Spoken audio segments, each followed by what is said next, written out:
لوگ کعبہ دیکھ کر وطن بھول جاتے ہیں. کیا بات ہے، کیا بات ہے. دماغ میں منصوبہ لے کر جاتے ہیں کہ یہ مانگوں گا اللہ سے، یہ مانگوں گا اللہ سے، یہ اللہ کی عزت کی قسم. جب میں پہلی مرتبہ گیا اور میری نظر کعبے پہ پڑنے والی تھی، میں نے دماغ کی فہرست میں اتنے نام لکھے تھے، اتنی حاجتیں لکھی تھی، مگر میرا اللہ جانتا ہے کہ جب کعبے پہ نظر پڑی تو میری زبان نہ کھل سکی. میں تو یہ سوچ رہا تھا کہ میں خواب دیکھ رہا ہوں یا میں حقیقت میں ہوں. اللہ اکبر.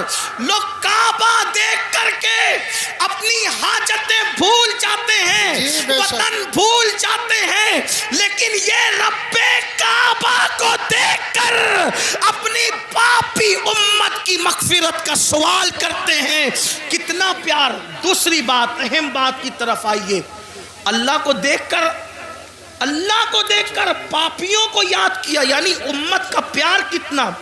ارے اللہ کو دیکھ کر لوگ، اللہ کو دیکھنا تو بڑی بات، 70,000 پردوں کے پیچھے سے ایک تجلی دیکھ کر لوگ اپنے آپ کو بھول جاتے ہیں، اپنے آپ کو. اور وہ کون ہستی ہے؟ جب کہا ربی ارنی انظر الیک، اللہ تجھے دیکھنا چاہتا ہوں. وہ کہا تو نہیں دیکھ سکتا. تو پھر کیا ہوا؟ 70,000 پردوں کے پیچھے سے تجلی کی. 70,000 پردوں کے پیچھے سے تجلی کی تو موسیٰ اپنے آپ کو بھول گئے اور زمین پر بے ہوش ہو کر آ گئے. تو جو 70,000 پردوں کے پیچھے سے دیکھے تجلی، وہ اپنے آپ کو بھول جائے. اور جو بے حجاب اور بے نقاب دیکھے، اتنے قریب سے دیکھے، ثم دنا فتدلا فکان قاب قوسین او ادنا، سبحان اس کے اللہ. باوجود بھی ہمیں یاد رکھے تو ہم سے پیار کتنا ہے. لیکن اب پلٹ کر ایک سوال، جو خدا کو دیکھ کر ہمیں نہ بھولا، ہم پاپیوں کو خدا کو دیکھ کر ہمیں نہ بھولا، ہم فلموں میں اس کو بھول گئے. فلم دیکھ کر اس کو، وہ خدا کو دیکھ کر ہمیں نہیں بھولے، ہم فلموں میں دیکھ کر، فلموں میں گھوم کر ان کو بھول گئے، گم ہو گئے فلموں میں.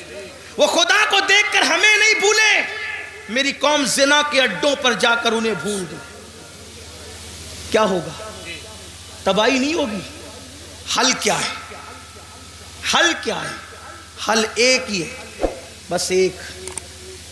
جس کا دل دکھا کر یہ مصیبتیں مول لی ہے، اسے خوش کرو،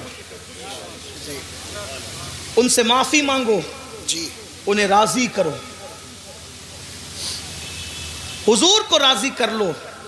حالات بدلیں گے، انقلاب آئے گا. اور ہمیں ڈرنے کی، مایوس ہونے کی کوئی ضرورت نہیں. یاد رکھنا مسلمانوں، اچھی طرح یاد رکھنا، حالات کہیں بھی کچھ بھی، پوری دنیا کی بات کر رہا ہوں میں، اپنے ملک کی کسی بات نہیں کر رہا، پوری دنیا کہیں کچھ ہو، چڑیا کوے نہ بنو، عقاب بنو عقاب. ہاں، کوئی ڈرنے کی ضرورت نہیں. ہم لنگڑے لولے اندھے بہرے خدا کی عبادت نہیں کرتے، ہم رب محمد کی عبادت کرتے ہیں.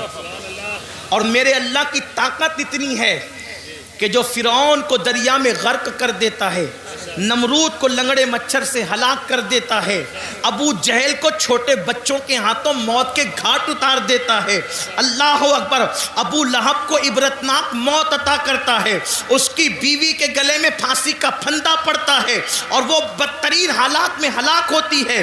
اپنے اللہ سے صرف رابطہ جوڑنے کی ضرورت ہے، یا جو رشتہ کمزور ہو چکا ہے نا، اس رشتے کو پھر سے دوبارہ بحال کرنے کی ضرورت ہے. یاد رکھنا، اللہ رسول سے رشتہ مضبوط کرو. سب سے رشتے مضبوط کرنے چلے، اللہ رسول سے رشتہ کیوں کمزور کر رہے ہو؟ مگر یاد رکھنا، اللہ سے رشتہ کیسے جڑے گا، اللہ سے رشتہ مضبوط کیسے ہوگا، رسول پاک سے رشتہ مضبوط کیسے ہوگا؟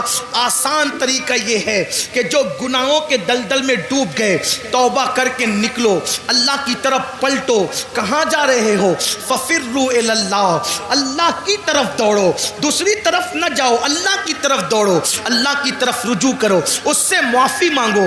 یاد رکھنا میرا اللہ جلدی ناراض نہیں ہوتا، لیکن اگر کوئی منانے کے لیے آ جائے تو وہ جلدی سے راضی ہو جاتا ہے۔ میرے بھائیوں، میری قوم کے جوانوں، گناہوں کے اندر نہ کوئی عزت نہیں ہے، گناہوں میں کوئی سکون نہیں ہے، گناہوں میں کوئی قرار نہیں ہے۔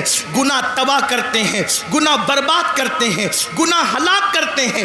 اللہ کی طرف پلٹو، اللہ کی طرف رجوع کرو۔ سب سے آسانی سے اگر کوئی مانتا ہے تو وہ میرا اللہ ہے۔ سب کو منانا مشکل ہے، رب کو منانا بہت آسان ہے۔ آؤ آنسوؤں کی سوگات پیش کرو، صرف آنسو کے 2 قطرے، اپنی آنکھوں کے آنسو کے 2 قطرے اگر کوئی اللہ کی بارگاہ میں ندامت کے طور پہ پیش کر دینا تو اقبال کے شعر میں ترمیم کرتے ہوئے کہتا ہوں، موتی بنا کے شان کریمی نے چن لیے، موتی بنا کے شان کریمی نے چن لیے، قطرے جو تھے عرق میرے، عرق انفعال کے، شرمندگی کے 2 قطرے پوری زندگی کے گناہوں کا کفارہ بن جاتے ہیں۔ گڑ گڑاؤ نا اللہ کی بارگاہ میں، سب کے پاس گڑ گڑانے والے، کبھی رب کے پاس گڑ گڑا کے دیکھ۔ ہمارے مسائل کا حل اللہ اکبر تعویذات میں نہیں ہے، ہمارے مسائل کا حل سیاسی لیڈروں کے دروازوں پر نہیں ہے، ہمارے مسائل کا حل نفلی وظائف میں نہیں ہے، ہمارے مسائل کا حل گناہوں سے توبہ کرنے میں ہے۔ جب تک گناہ سے نہیں نکلو گے کوئی وظیفہ کارگر نہیں ہوگا، جب تک گناہ سے نہیں نکلو گے کوئی تعویذ اثر انداز نہیں ہوگا، جب تک گناہ سے نہیں نکلو گے حالات بدلیں گے نہیں۔